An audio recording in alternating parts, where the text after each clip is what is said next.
Dizem que o dinheiro muda as pessoas, mas a verdade é que ele só revela quem elas sempre foram. Há histórias que nascem de amores proibidos, outras de segredos enterrados no passado. Mas esta nasceu de ambas as coisas. Em uma cidade tranquila do interior, onde o tempo parece andar mais devagar, vive um homem simples chamado Lucas Andrade. Ele não é famoso, não é poderoso e nunca teve mais do que o suficiente para viver. Trabalha duro, paga as contas e tenta manter viva a lembrança da mãe que criou sozinha, enfrentando o mundo com dignidade. Mas um dia, uma simples carta muda tudo. Uma carta sem emoção, escrita por mãos frias, vinda de um nome que ele jamais esperava ouvir. Augusto Vasconcelos, um empresário milionário, um homem respeitado, e o pai que ele nunca conheceu. A mensagem era clara. Você foi reconhecido como herdeiro legítimo. Compareça à leitura do testamento. E foi assim que a vida de Lucas, feita de rotina e silêncio, cruzou o caminho de uma das famílias mais poderosas e perigosas do país.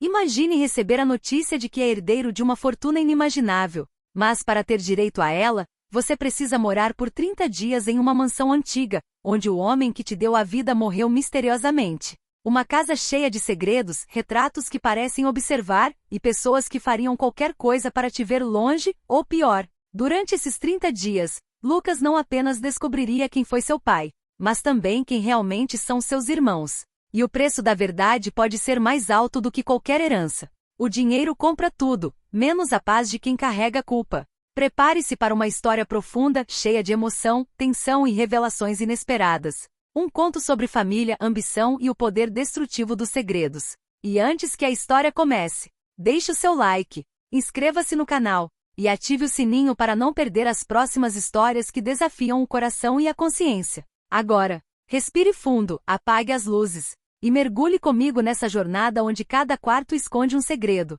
e cada olhar diz mais do que 1000 palavras.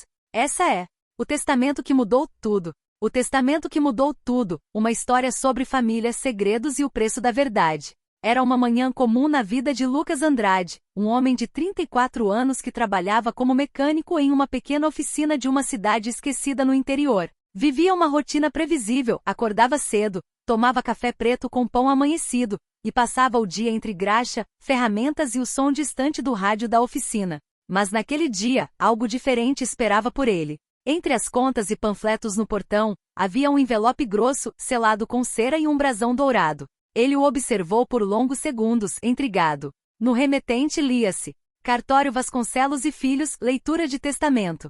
O nome lhe soava familiar, embora não soubesse de onde. Ao abrir a carta, as mãos tremeram. Senhor Lucas Andrade, informamos que o senhor Augusto Vasconcelos, recentemente falecido, o reconheceu legalmente como filho legítimo em testamento. Solicitamos sua presença na leitura do documento, a ocorrer na propriedade Vasconcelos, no próximo sábado, às 18 horas. Lucas ficou paralisado. Ele nunca conheceu seu pai. Sua mãe, falecida anos antes, evitava o assunto, dizia apenas que ele era um homem importante demais para se importar com gente como nós. E agora esse mesmo homem o reconhecia, depois de morto. No sábado, o táxi o deixou diante dos portões de ferro do Solar Vasconcelos, uma propriedade colossal, cercada por jardins que pareciam abandonados há anos. A fachada da mansão era sombria, iluminada apenas por lamparinas que tremulavam com o vento da noite. O mordomo alto e silencioso o recebeu, dizendo apenas: O senhor é esperado, senhor Andrade. Dentro, o ar tinha cheiro de madeira velha e velas queimadas. Quadros de antepassados observavam cada passo, com olhos pintados que pareciam vivos. No salão principal estavam reunidas 4 pessoas. Helena Vasconcelos, a filha mais velha, elegante, fria, com um olhar que cortava como faca. Rafael Vasconcelos, o filho do meio, arrogante, com um sorriso disfarçado de desprezo. Dona Estela, viúva de Augusto, uma mulher imponente mas abatida. E o advogado da família, Dr. César Montalban, um homem de fala lenta e sorriso forçado. Quando Lucas entrou, o ambiente congelou. Helena foi a primeira a falar. Então é você, o filho bastardo. O advogado pigarreou pedindo silêncio. Com voz cerimoniosa anunciou: Vamos começar a leitura. Eu, Augusto Vasconcelos, em plena consciência, declaro o seguinte: reconheço Lucas Andrade como meu filho legítimo, fruto de um erro que cometi há mais de 3 décadas. Deixo a ele parte igual da herança, sob a condição de que permaneça na mansão Vasconcelos por 30 dias consecutivos após minha morte. O advogado fez uma pausa, olhando para os rostos tensos ao redor. Caso algo aconteça a Lucas durante esse período, sua parte será redistribuída entre os demais herdeiros. O silêncio que se seguiu foi quase palpável. Rafael cruzou os braços, encarando Lucas com desdém. 30 dias?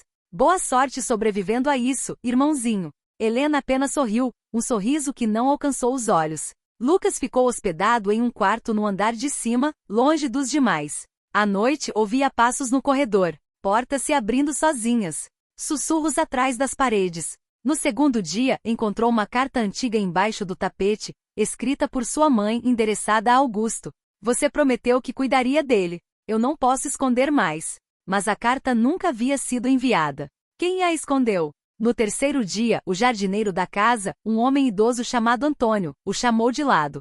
Cuidado, rapaz. Essa casa come os vivos e guarda os mortos. Quando Lucas perguntou o que isso significava, o velho apenas fez o sinal da cruz e se afastou. Na sétima noite, durante um jantar tenso, as luzes se apagaram. Um grito ecoou no escuro. Quando as velas foram reacendidas, Rafael estava caído e inerte, com um copo quebrado ao lado e um filete de sangue escorrendo do canto da boca. O advogado se levantou em pânico. E chamem a polícia. Mas Dona Estela gritou. Ninguém sai desta casa. Um médico da cidade veio examinar o corpo.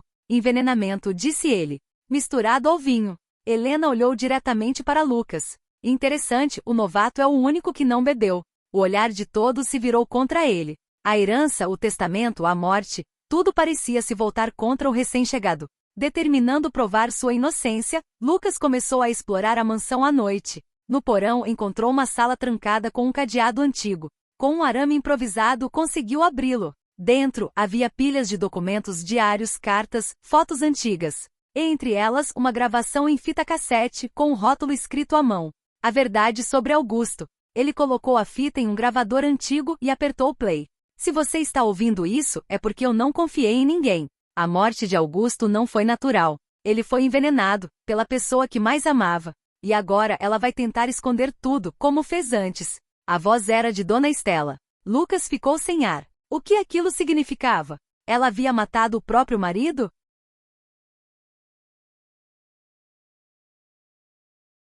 Na manhã seguinte, Lucas confrontou Estela discretamente. Ela negou, mas seus olhos tremiam. Helena, por outro lado, começou a agir diferente, aproximando-se dele, oferecendo ajuda, confidências, até sorrisos falsos. Mas Lucas percebeu, ela queria algo. Certa noite, ela apareceu no quarto dele com uma taça de vinho. E paz, irmão. A herança é grande o bastante para todos.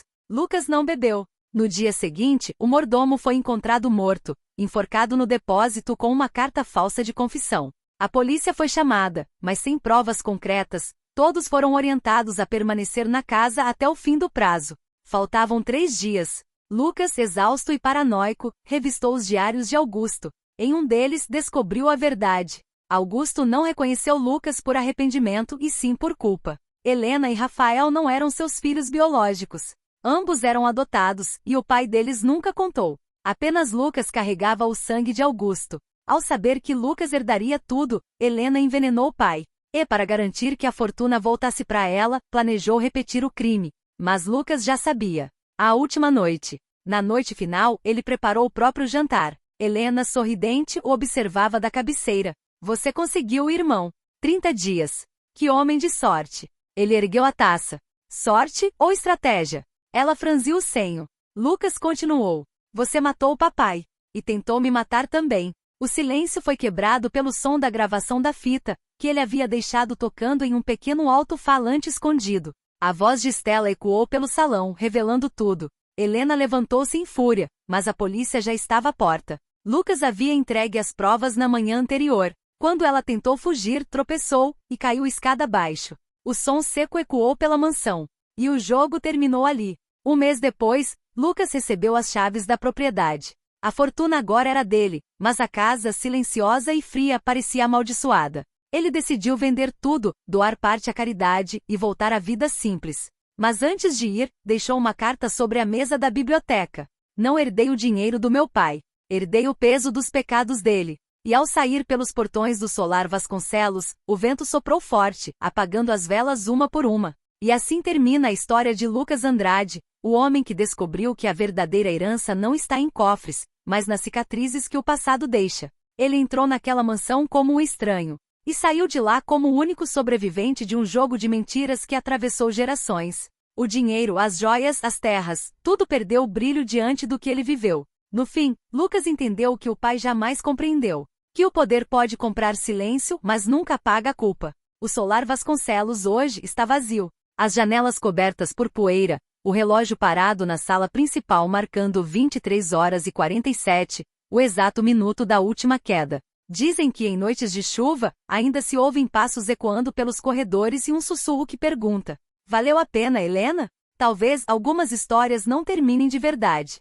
Elas apenas esperam, por quem ousar recomeçar o jogo. Se você chegou até aqui, respire fundo. Você acabou de ouvir uma história de traição, vingança e redenção, mas, acima de tudo, uma lição sobre o preço da ambição. Agora eu quero saber de você. Se estivesse no lugar de Lucas, ficaria com a herança ou abandonaria tudo? Deixe sua opinião nos comentários. E antes de sair, inscreva-se no canal, deixe o like e compartilhe este vídeo com alguém que adora uma boa história cheia de suspense e emoção. Mais histórias como essa estão a caminho. E quem sabe a próxima possa ser a sua.